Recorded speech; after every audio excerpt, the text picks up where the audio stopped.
Welcome to RiseSmart TV. My name is Heather Swift and I'm a Regional Vice President for RiseSmart for the Northeast. At RiseSmart TV, you will find engaging and thought-provoking dialogue about issues facing HR today. Here we have the first of 4 segments featuring Ian Ziskin, President of EXec EXcel. Ian has served in several leadership positions, including CHRO for Fortune 100 corporations, including Northrop Grumman.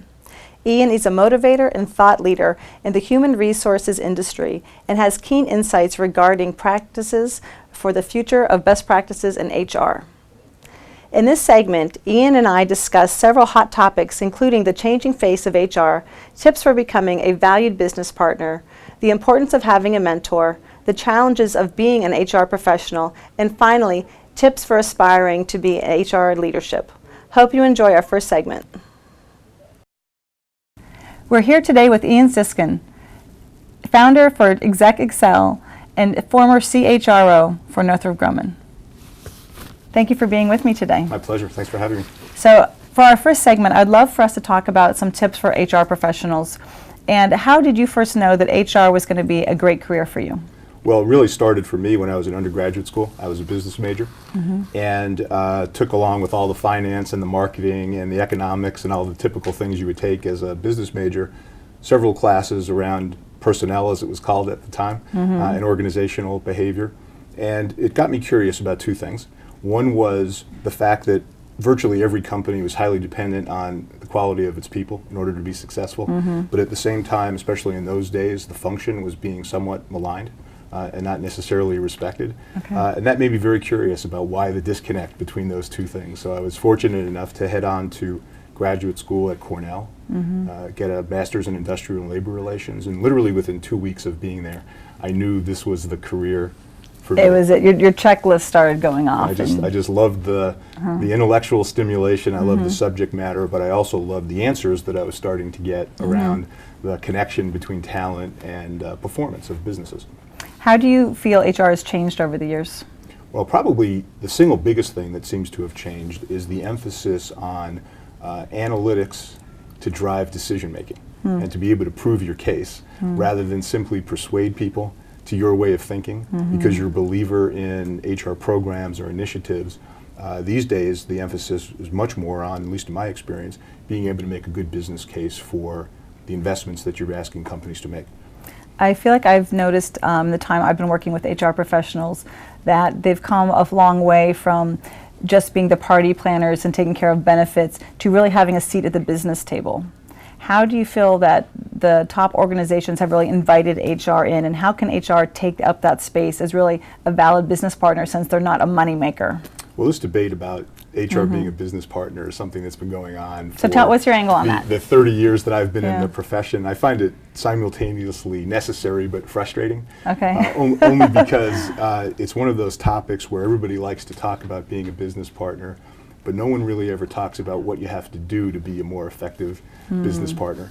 And for me, after thinking about this for many years, it's become more about the art of the question. You know, what are the questions that you should be asking as an HR leader in your organization to make sure that you're driving performance as it relates to people? It's questions around what are we doing to manage talent? It's questions around what are we doing to develop leaders? It's questions around what are we doing to drive and influence performance in the organization? And then as a result of all those things, what do we do to build some excellence into the HR function and the processes and the systems that we're using to help run the company? If you can ask right questions around those things, including what's the value chain by which this business makes money, and begin to answer those, I think you're viewed as a business partner. And if you don't do that particularly well, you never will be, whether you're invited to the table or not. Because you can have a seat at the table but be useless. And do nothing with it. Sure. That makes sense. At any point in your career, did you have a particular mentor that really influenced you? Absolutely did. In my particular case, I was fortunate to have many, but the person who stands out most for me is a gentleman by the name of Howard Nicely, who was the head of HR for the first company that I worked with in my career, TRW. And he's somebody who became my mentor, both formally and informally, starting on my first day with the company. Somebody who believed in me and saw things in me, I think, before I saw them in myself. And taught me a lot about the importance of not only investing in somebody's development, but believing in them and giving them the confidence to take risks and try new things in their career that they might not have had the comfort to do on their own if they weren't supported by a mentor. How would you encourage human resource professionals to find a mentor? And do you think it's still important to have one at every level in your career? Well, I think there are a lot of different ways to identify a mentor, and to me, less formulaic is probably better. There are a number of companies that have formal mentoring programs, and those Meet your new mentor. Those are fine, but there's no substitute for chemistry, and there's no substitute for somebody taking a personal interest in you and demonstrating that they actually care. And so, for me, the best way to look for a mentor is to build a broad network of people and build a wide variety of relationships and gravitate to those people who seem to have the biggest interest in you and also can help you with good advice and are also going to tell you the truth, not just how great you are, but what you can be doing to improve. What has been one of the most challenging aspects of being a human resource professional? Well, I think for me, if I go back over the course of time in my career, one of the more difficult things has been reconciling the competing priorities between wanting to invest in the development and capability of people while simultaneously recognizing that a large portion of the job has to do with making the business more competitive from a cost standpoint, and walking that tightrope between making those investments and developing people and causing them to feel good about themselves and about the organization and having confidence in themselves, all of which obviously is very important, but at the same time making tough calls on people who are not contributing and not performing, or making hard decisions when it's time for a layoff or a reorganization or a restructuring, the things that are less fun but still must be done in order to make the business viable. That's been a very difficult balancing act over the course of my career, and certainly a lot of my peers who I've talked to over 30 years worth of HR work struggle with that too. You always have very full plates, and to multitask, how do you prioritize your day? How did you prioritize your day when you were leading such a large ship with so many thousands of people? Well, there are a lot of days when you didn't really prioritize. I think you reacted well, everyone was on fire. Where was the loudest screaming coming from, and where was the biggest burning going on. But I always tried to go back to a couple of fundamental premises, which is, first of all, why are you there? The reason you're there, even though it might vary from day to day, the reason fundamentally you're there is to try to make people and the organization more effective. Yes. So one of the screens I tried to use in terms of my own priorities was, is what I'm going to be doing today or what I did yesterday contributing to that goal of making individual people and the organization more broadly more effective. There are a lot of things you can do on a daily basis in any large complex organization that you don't necessarily feel like you're contributing to the effectiveness of people or the organization. You try to put those things on the back burner as best you can and focus on those that contribute most heavily to it. For the biggest success, I guess you have to really do that because there's so many things coming at you all the time. Well, it's all about reconciling competing priorities. I mean, to me, that's not only good HR work, but in general, that's good leadership. Yes. I'm taking mental note to self right now. We all do. So what would you say are some really important qualities for people to have just in their own person to be a successful HR professional? I think fundamentally you have to be somebody who has four things. One is credibility, the ability to do what you say you're going to do and demonstrate that while you're doing it, you're able to keep confidential information confidential, because so much of the work that we do in this space is around dealing with difficult and personal issues or difficult organizational issues that can't really be talked about until they're ready to be talked about.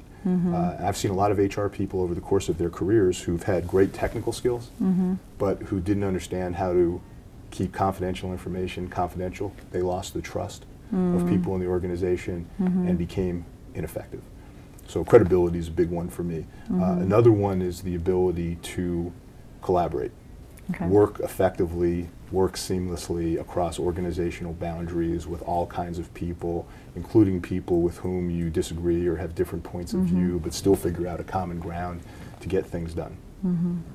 The third thing is what I would describe as courage, which is the willingness to push back on things that don't make sense and push forward on the things that do make sense, and have the intestinal fortitude to fight for things to know that the you difference. believe in, and certainly the smarts and the savvy to know the difference between the two. And then the final one is really about competence, which is taking responsibility for your own personal development and making sure that you continue to be relevant with your skills and the tools that you have knowledge about. Certainly I look at my own case coming out of graduate school 30 years ago. The things I learned in graduate school are not still the same things that I need to know about today. And so it's a constant update and a constant battle to try to stay relevant. What was your biggest surprise as CHRO? Probably having less power that you would like to believe you would have being a senior level individual in a large organization, because so much of what you're doing is with and through other people. And it's very much about the power of persuasion and causing people to do things that they don't necessarily want to do or they don't see as an advantage to themselves personally, but they take on board and do it because they believe in you or because they believe in the direction of the organization. And that ability to persuade people who don't necessarily want to be persuaded was a big surprise to me when I first stepped into the job, the importance of being able to do that. What would you say to top up-and-coming HR professionals that would someday like to be at the very top of the house in their field as a CHRO? What tips and what advice can you give them? Well, first, there's no substitute for execution.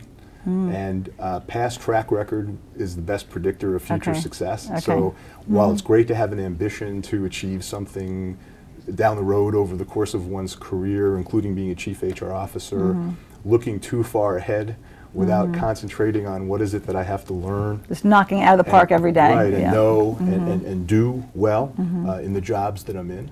A second and related thing is that for people that really want to achieve a senior level position in almost any field, I think HR is no exception, taking on difficult tasks that no one else is willing to take on, filling the void, taking responsibility for doing things that no one else is doing, even when it's not really your job to do it, and stepping in, taking that responsibility is a great distinguishing factor between people who are good and people who are great. Please join us with our next segment with Ian Ziskin when we talk about his organization, EXec EXcel. See you soon on RiseSmart TV.